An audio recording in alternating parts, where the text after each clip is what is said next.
Hello! Today I have my 3070 from MSI. The card is Suprim X, which I bought for myself because I need a new GPU in my personal rig for gaming. And the card was sold to me as doesn't post or no display, if you will.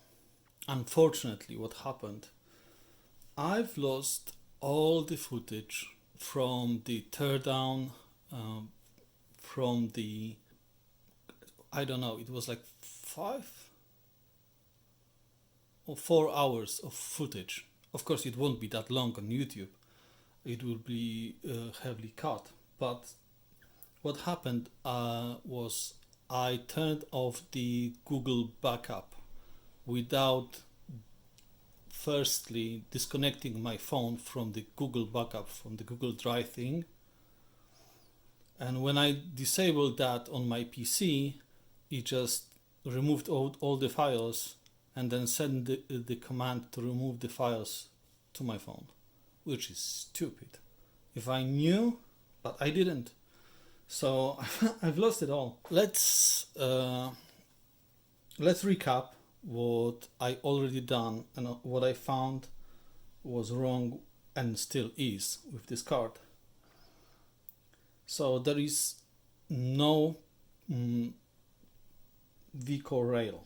vCore rail would be the main rail that powers the core. I had a couple of ideas.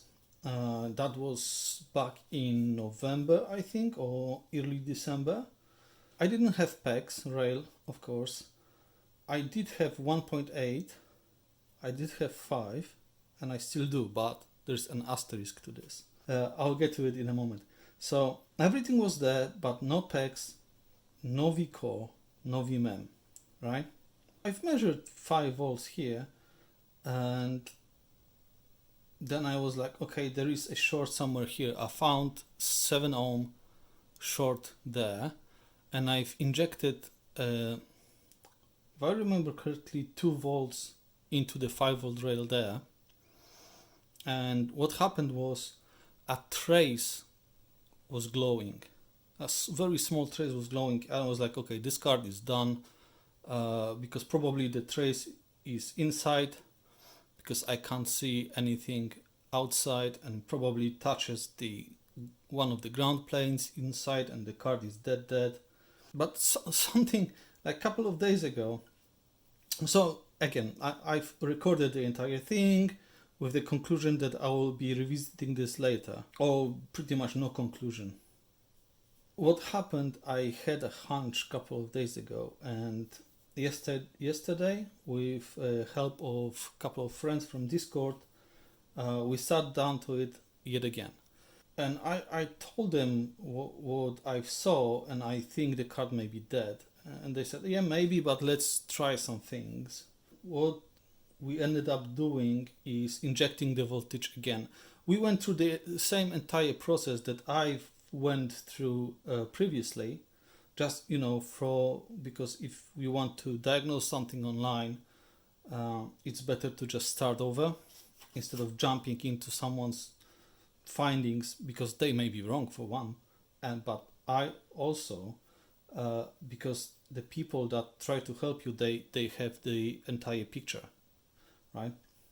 So we went through all the same stuff and ended up injecting 5 volts again, but this time I've used more voltage, almost twice as much, and the glow from the traces was there still, but what I didn't see before and I saw this time was that the PEX chipset, the IC, the buck converter, was glowing much more.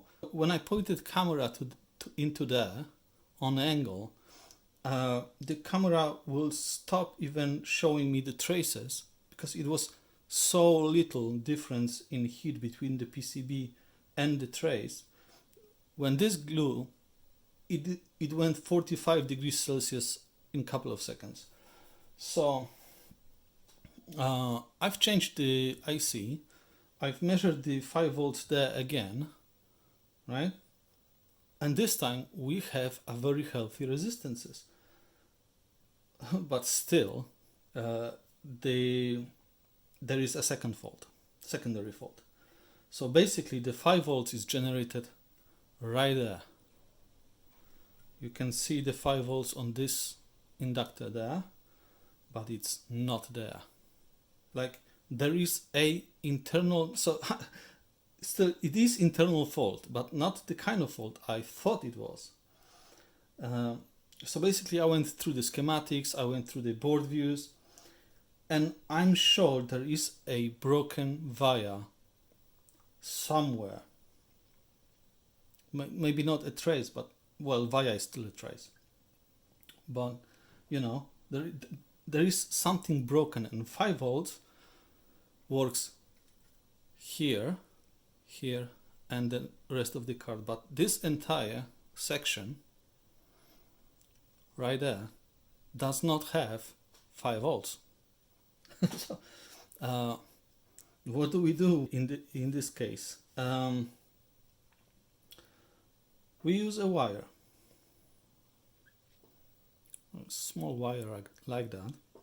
I know I have continuity between my 5 volts here and this resistor there. This resistor is a fusible resistor that provides 5 volts for the VCore, and the 5 volts is here.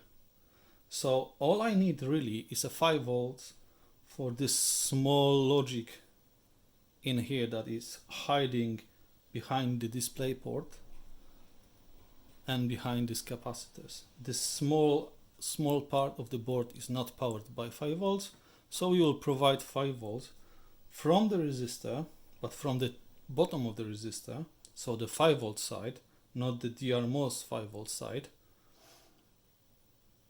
To be honest, I don't even know if that will make any difference, but like logically speaking, right, this section after this resistor I would consider DRMOS 5 volts, and this section here I can even see a trace that it's going to the HDMI port, so that's just 5 volts, and that should be connected there. So I think we can just run a wire and see if the card wakes up. And as well, I will show you in a second under the microscope my mistake, so you can maybe learn something from my mistake that I did yesterday. So let's start by saying this is the 5 volt coil in question. So we have 5 volts on there. We know the 5 volt exists on the card, and the 5 volts goes right here, here, here. This comes in here, 5 volt, goes this trace up to here. You see this is pretty fat trace, and this goes to this 0 ohm resistor, and the other side of this resistor is DRMOS 5 volts. And again you see pretty fat trace and 2 vias, and then you see small trace. This goes to HDMI port, this trace directly.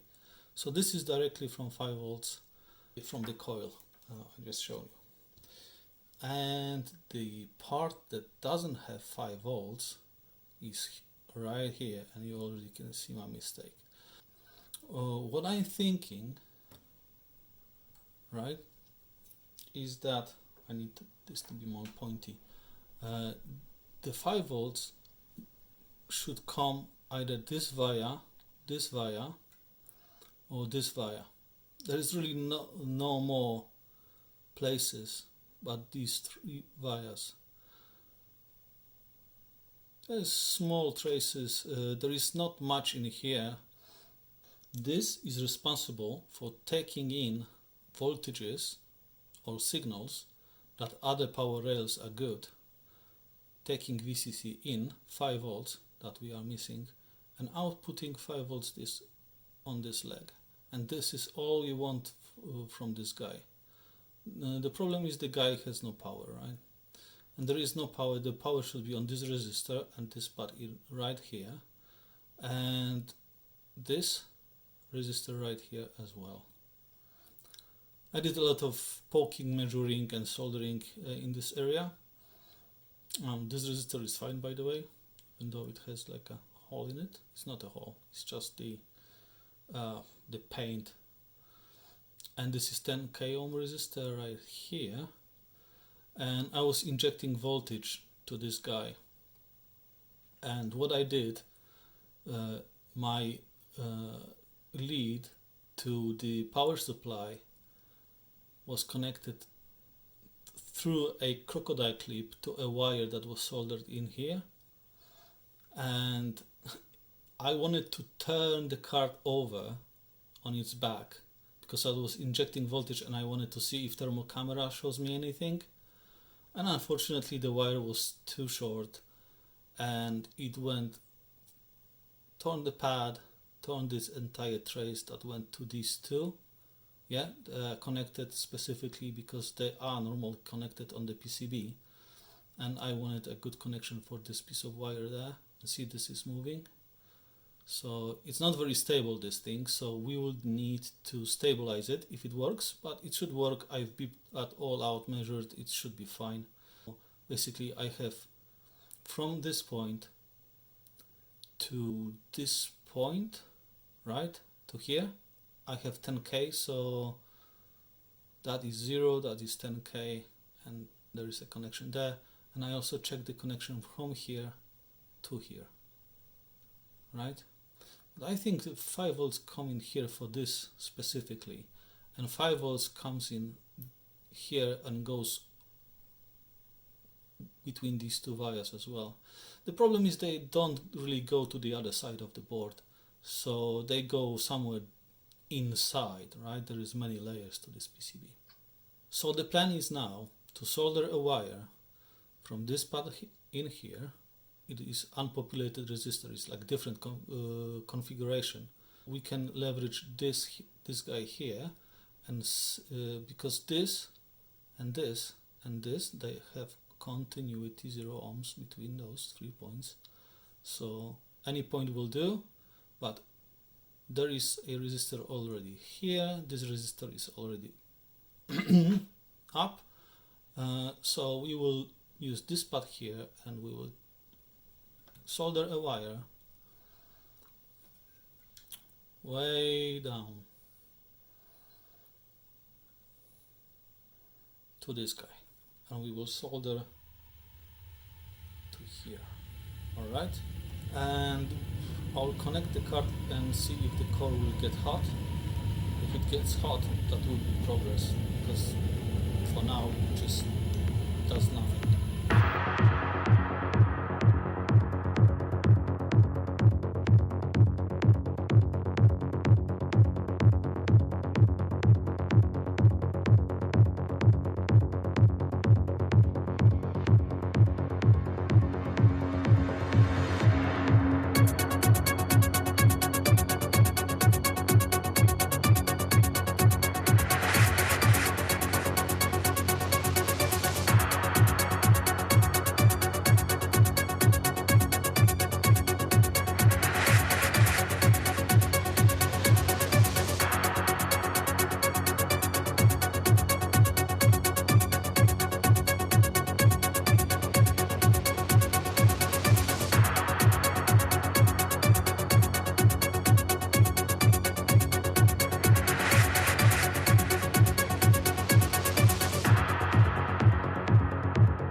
This is how it looks like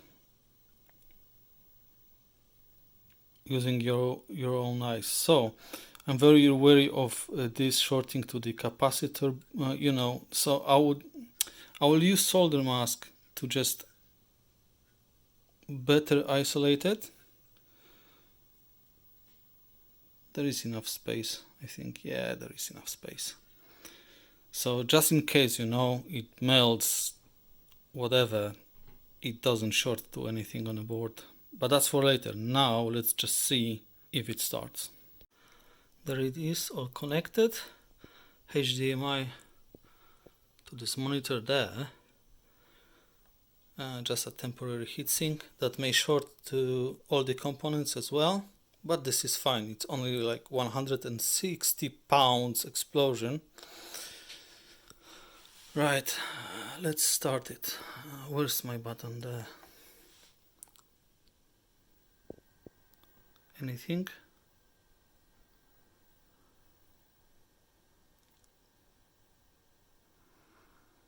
Let's wait.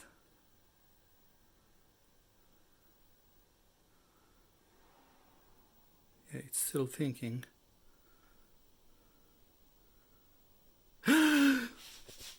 It works! It works! You work! You bastard! Wow! Okay, turn off, turn off, turn off. Whoa! I'm so happy, you can't even imagine. I'm so happy. I have a graphics card that I can fit into my rig.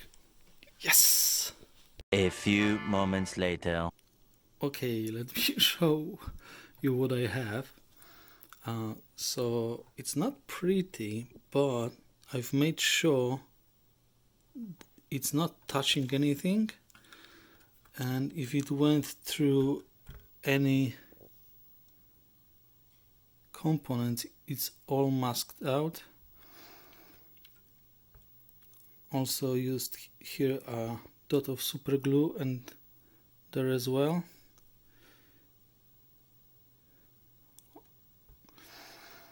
Yeah, it is what it is, but it's a card for me. It will be my personal card if it is any good, you know. Now we know that it's back from dead, but we don't know yet if there are any other problems with it. So it needs all to be measured. And also a special thanks for finding the resistor, a bad resistor. This small guy right there. This guy there. To PP3 from Discord. Thank you very much. It's changed because the one that was there was 100 times the value that it should be. It's normally 2.2 ohms. So, what to do? Let's put it back together, right? New paste and stuff, and see.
There we have the card.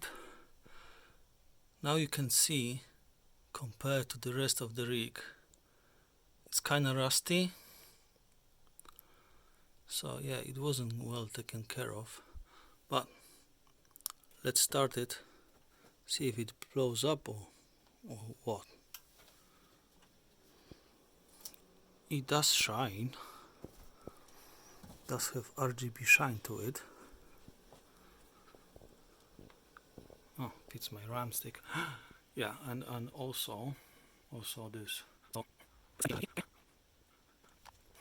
It does have a picture without the driver. That much we know, and we knew that pretty much all along, as it was working on in the other test rig. Okay, GPU Z.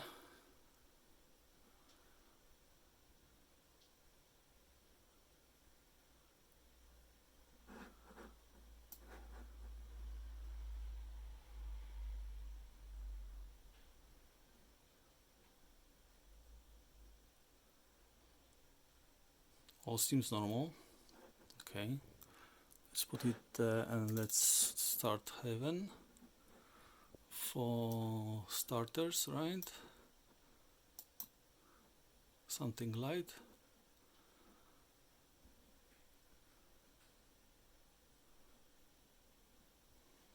Or light-ish.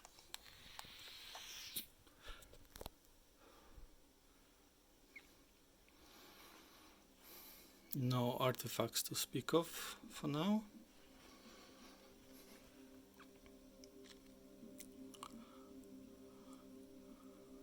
That also looks as expected.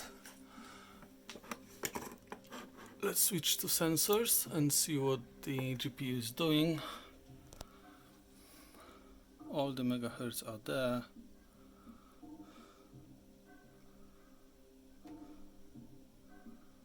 Oh, 10 degrees between the hotspot, or 11 degrees. Fans don't do anything right now. Power draw is alright. For this kind of load, it's okay.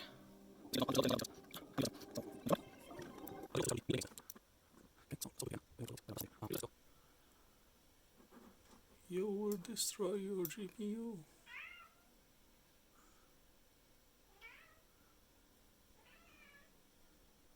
Yeah, that's better.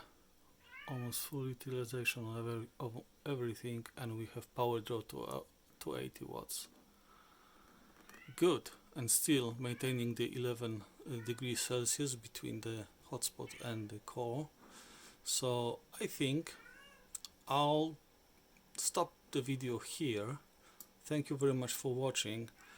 I'll mount this card in my rig, but not before I will get the PCI extension thing, the Bob, because this is way too heavy to mount it vertically.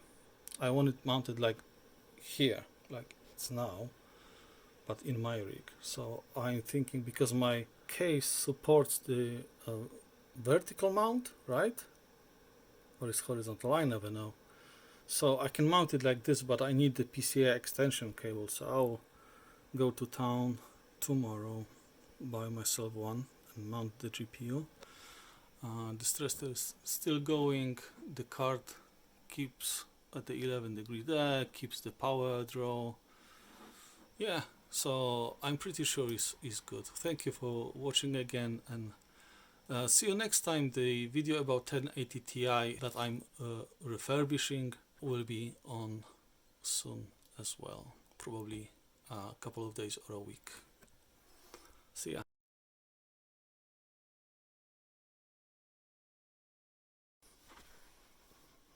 These guys is what's making all the background noise, you know?